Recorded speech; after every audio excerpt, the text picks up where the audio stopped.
This slide compares the cultural dimensions of Australia, Indonesia, New Zealand, and the United States using the country comparison tool, as well as provides some data on ethnic group makeups as provided by Global Edge. Using the United States as a point of reference, we can see the cultural behaviors of Australia and New Zealand remain remarkably similar to the US. Indonesia, however, has several distinct changes from the rest of the region. For instance, Indonesia reflects higher power distance and a stronger collectivist tendencies. Hierarchy is respected, group identity is important, and authority figures play a larger role in decision making. These cultural differences matter because they influence consumer expectations, leadership style, and marketing tone. A message emphasizing individual achievement may resonate strongly in Australia and New Zealand, but in Indonesia, marketing that highlights family, community, and shared benefit may be more effective. Marketers must also factor in the ethnic makeup of the countries within the region. Australia's population is heavily made up of two distinct groups, Australians and nations from the UK, who combine to make up 81% of the population. The largest ethnicity not from one of those categories is Chinese, making up 5.5% of the population. Indonesia's population features 40.1% Javanese and 15.5% Sudanese, with only Malay, Batak, and Madurese all making up between 3 and 4%. New Zealand's population contains 64.1% European descent, with 16.5% Maori percent and 4.9% Chinese, 4.7% Indian, and 3.9% Samoan. Australia and New Zealand are overwhelmingly English-speaking countries, with over 70% of Australians and over 95% of New Zealanders using English as their primary language. This creates relatively low barriers for US firms entering those markets. Indonesia, however, presents a more complex linguistic environment. While Bahasa Indonesia is the official language, more than 700 languages are spoken across the country. English is used in business and tourism, but marketing campaigns often require localization. Beyond language itself, communication style differs. Australia and New Zealand tend to use low context, direct communication. Indonesia is more high context and indirect, meaning relationship building and nuance play a much larger role in business and marketing messaging. Religion is another major differentiator. Australia and New Zealand are increasingly secular societies. While Christianity remains present, nearly half of all New Zealanders report no religious affiliation. Indonesia, however, is approximately 87% Muslim, providing a stark contrast to the remainder of the region. This has direct implications for marketing. Products may require halal certification, advertising must respect religious values, and consumer behavior shifts significantly during Ramadan. For US firms, this means product adaptation and culturally sensitive messaging are far more critical in Indonesia than in Australia or New Zealand. In the Greater Oceania region, cultural norms vary significantly.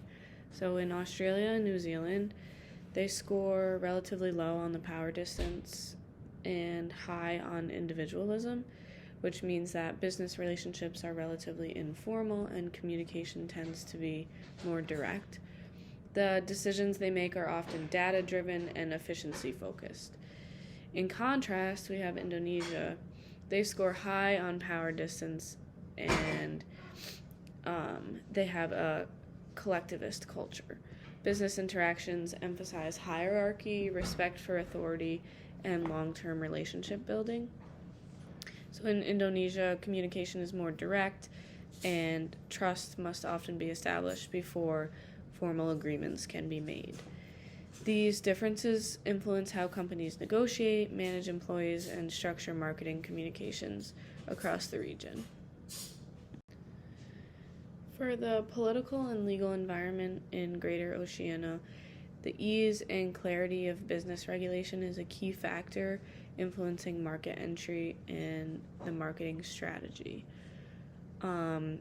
So New Zealand was ranked number one globally for ease of doing business in the 2020 report.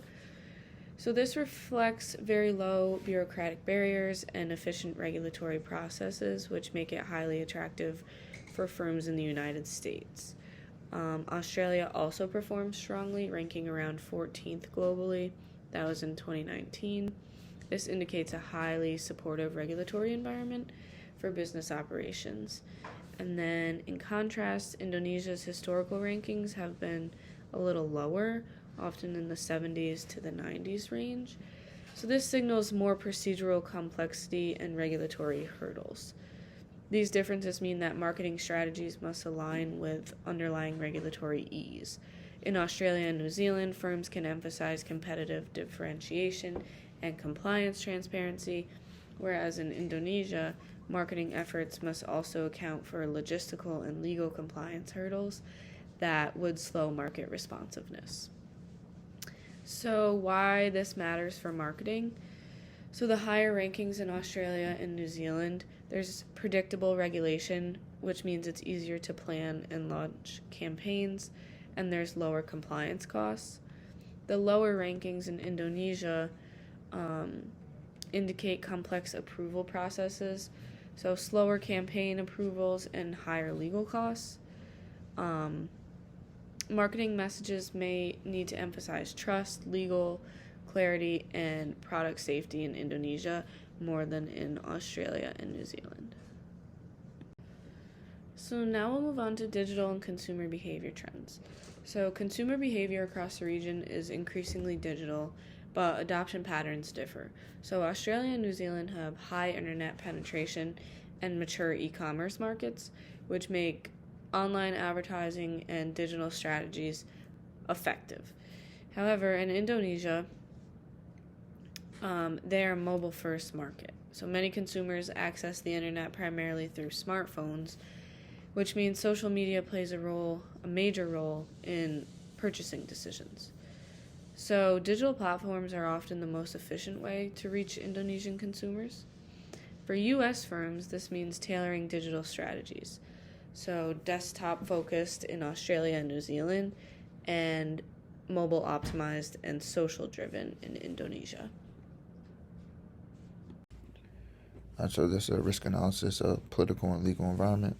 New Zealand, they have a political and legal risk that's very low, supported by a strong rule of law, independent judiciary, and highly transparent governance.